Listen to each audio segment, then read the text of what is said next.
देखा जाए। बार बार मना कर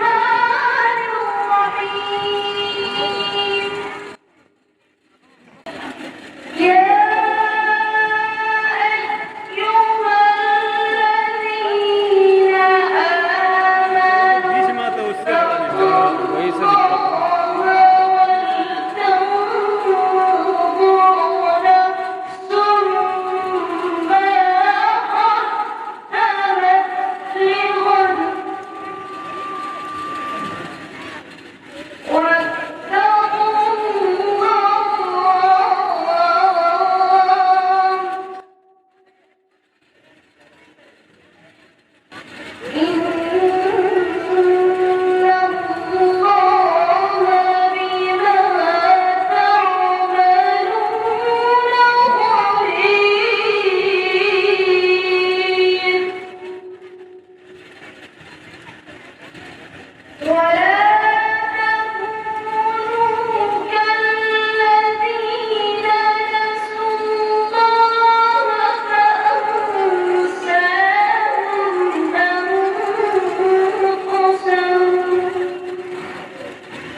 هو الله الذي لا إله إلا هو عالم الغيب والشهادة هو الرحمن الرحيم صدق الله العظيم. طلع الشافعي على أبي عبد الله محمد بن علي بن أبي العاص النفسي وقرأ بها على ابن غلام القص وقرأ بها على أبي داود سليمان بن ندى وأبي الحسن علي بن عبد الرحمن بن الدوش وأبي الحسين يحيى بن إبراهيم بن البياس وقرأوا بها على الثاني. وقرأ بها الشافعي أيضا على أبي الحسن علي بن محمد بن هذيل وقرأ بها على أبي داود على الثاني. وقرأ الثاني بها على أبي الحسن وفي غلب